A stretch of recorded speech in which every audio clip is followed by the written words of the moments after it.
અને એક સારી ખબર છે ને એક ખરાબ ખબર છે, કઈ સાંભળ્યું તારે? બંને. ખરાબ ખબર એ છે કે સિઝર નહીં કરવું પડે. ઓકે. અને સારી ખબર એ છે કે ડિલિવરી થઈ ગઈ છે. अरे वाह તમે घबराई जशो. नॉर्मल हो गया है ना तो बस ऐसा लगता है कि हर सिटी में ऐसे एक डॉक्टर होने चाहिए जो पेशेंट का इतना ध्यान रखें, ऐसे सोचें इसके बारे में इतना. सब डॉक्टर ऐसा क्यों नहीं सोचते हैं, पता नहीं. ओह माय गॉड, राजकुमार आई गए. वाओ ले भाई मेरी बात सुनने राजकुमार आई गया. बधाई हो दादू. बोलो सब कुछ है आपका खाना दुआ करी राजकुमार मारे राजकुमार आई गए. जितना आपको खुद पे भरोसा नहीं है इतना तो हमें खुद आप पे भरोसा है, सच में. તમે જે કર્યું છે ને ઇટ્સ અમેઝિંગ અમેઝિંગ રિયલી. તમે જે મને ખુશી આપી ને આજે એ ખુશી એનો કોઈ એના શબ્દો નથી મારી પાસે. બાકી પ્રીમેચ્યોર ડિલિવરી થઈ જશે તો રિસ્ક ના લેવાય. એટલે 3 મહિના તો ઈંટો લગાવીને ઊંઘ્યા બરાબર, ઊંચા પગ કરીને. પછી છેલ્લે રિઝલ્ટ એ જ આવ્યું કે હવે તો બાળક તું બહુ ઊંચું છે, નીચે આવી જ નહીં. હા તો જોક થઈ ગયો. પછી હતી એટલે બતાવવા ગયા તો કે એડમિટ થઈ જાઓ, બેબી બહુ ઊંચું છે, નીચે નથી આવ્યું, એટલે સી સેક્શન કરવું પડશે.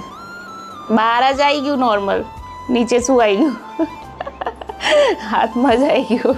હવે તો બીજા બધા કરવાના નહીં, બાકી તો છોકરાઓની લાઈન લગાવીને અહીંયા જઈએ જેટલા બી કરવું હોય તો. મારું નોર્મલ થયું એના કરતાં તો તમારા કામથી હેપી છે कि बहुत सारू काम करे छे, बहुत सारू काम करे छे.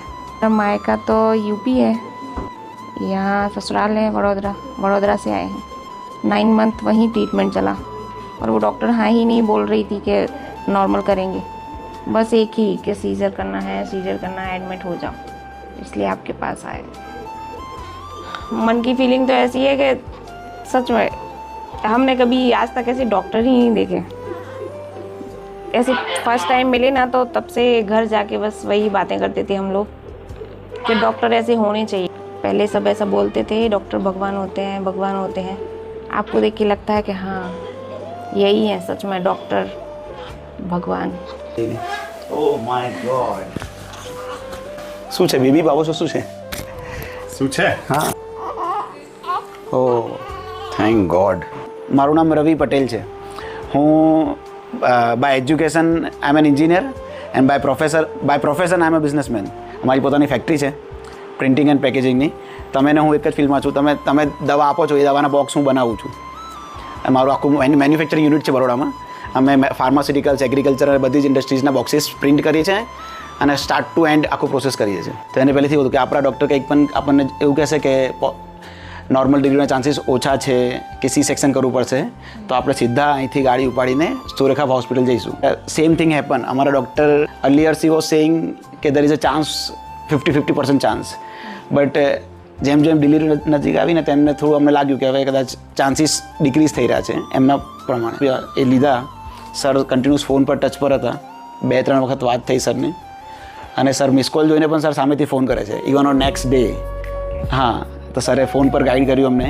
થોડું પેન થતું હતું 3-4 દિવસ પહેલાં. તો સર કીધું જેમ પેન વધે તેમ તરત નહીં કરતો. આજે સવારે મારી વાઈફને થોડું પેન સ્ટાર્ટ થયું તો 10-11 વાગે અમે લોકો નીકળ્યા અને 3 વાગે અહીંયા આવ્યા. અને જસ્ટ અત્યારે લગભગ પહોંચ્યા એના 6:15 વાગ્યા જેવું ડિલિવરી થઈ ગઈ.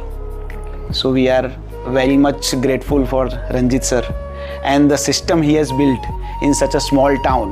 ઇટ ઇઝ એકદમ અનએક્સપેક્ટેડ છે. હા, સ્મોલ ટાઉનની અંદર આટલું કંઈક હોઈ શકે છે. હા રાઈટ. સરને એની માટે હેડ્સ ઓફ છે કે આ રીતના આટલા નાના ટાઉનમાં આ રીતનું એક ઇકોસિસ્ટમ બનાવી છે એમને. સિસ્ટમ બનાવવા વાળા તો એ જ છે. હા એટલે જ કહું છું સરને એની માટે હેડ્સ ઓફ છે. એમ આ રીતે આખી સિસ્ટમ, આ જે એમને મિશન ઉપાડ્યું છે એકદમ રિવોલ્યુશનરી છે. અને હું તો એક જ કહીશ કે એની માટે હું બહુ જ ગ્રેટફુલ છું. Each and every gynaec should be they must be inspired from sir and they must implement this system at their respective hospital because he's a single person. He cannot go each and every city. એકલા જઈ નથી શકતા એમ. તો at least હું તો કહું છું વધારે નહીં 100માંથી 10 જણ બી આવું થોડા ઘણા ઇન્સ્પાયર થશે ને તો લોકોને અમારા જેવાને બરોડાથી આટલી દૂર, ચલો હું તો કેપેબલ છું by God's grace. I have every resources. બરાબર, મારી પાસે પોતાની ગાડી છે, પણ ઘણા બધા એવા લોકો છે જે લોકો ફાઇનાન્શિયલી અને ફિઝિબલ નથી હોતું એમની માટે તરત ભાગવું. આખા દેશમાં એમની હંડ્રેડ્સ ઓફ બ્રાન્ચ હોય. હા, અને એની માટે સરને કંઈક મારી જે પણ હેલ્પ લાગશે એ પણ હું કરવા તૈયાર છું. તમે અમને ઇન્સ્પાયર કરી શકો છો ને, આઈ એમ ડેફિનેટલી શ્યોર તમારું કાર્ય જે પણ ફ્રોમ ધ બિગિનિંગ જોશે ને, જે નવા ડૉક્ટર છે એ ડેફિનેટલી ઇન્સ્પાયર થશે સર. 100માંથી 10 ડૉક્ટર ડેફિનેટલી ઇન્સ્પાયર થશે. જે પણ નવા ગાયનેક બનશે ને, અને જો એમને તમારા વિડીયો જોયા ને, એ ડેફિનેટલી ઇન્સ્પાયર થશે. Positivity, good cause and for the betterment of the country, for the nation, દરેક વસ્તુ માટે બહુ સારી વસ્તુ છે. એટલે આના પરથી દરેકે ઇન્સ્પાયર થવું જોઈએ. My brother is a MS in Bhopal. મેં સરને મુલાકાત કર્યા પછી મેં એને આખો એક્સપિરિયન્સ શેર કર્યો. હું જ્યાં બિલોંગ કરું છું, it's Lalitpur district in Uttar Pradesh. 10 ઇન્ડિયાના બેકવર્ડ ડિસ્ટ્રિક્ટ કહેવાય ને, એમાંનું એક છે. તો મેં એની સાથે ચર્ચા કરી કે આ રીતે સર કામ કરી રહ્યા છે, આપણે પણ કંઈક કરવું જોઈએ. તું ડૉક્ટર છું, એની ઈચ્છા આવી તો હું મોટા સિટીમાં, ભોપાલમાં બહુ દવાખાના છે, આપણે કંઈક આટલું મોટું તો નહીં પણ તું કંઈક શરૂઆત કર, હું તને બેક કરું છું એમ. મેં તું પૈસા જ કમાવા બધું છે નહીં એમ, લોકોના આશીર્વાદ મળવા. અને એના કરતાં બી સર જેટલા પોપ્યુલર છે, આઈ ડોન્ટ થિંક એને કોઈ ગાયનેક આટલા પોપ્યુલર. મેં તો નેક્સ્ટ ડે જ વાત કરી મારા બ્રધરને, તું છે ને મોટી સિટીનો મોહ ત્યાગી દે. આ સંતરામપુર જેવું જ છે મારું નાનું ટાઉન લલિતપુર. તમે જોશો ને એકદમ ત્યાં, અને બહુ જ છે, કંઈ પણ થાય એટલે ચાલો ભોપાલ જાઓ, ગ્વાલિયર જાઓ, ઝાંસી જાઓ.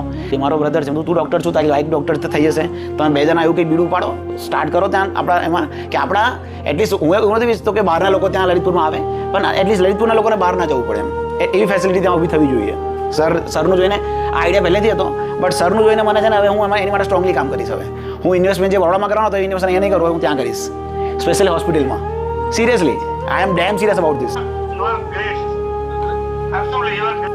Two your all team, full team. એ ખરેખર મારી પાસે શબ્દો નથી તમે ક્યાં માટે. એમની ટીમ પણ છે સાથે, ડૉક્ટરની ટીમ પણ છે સાથે.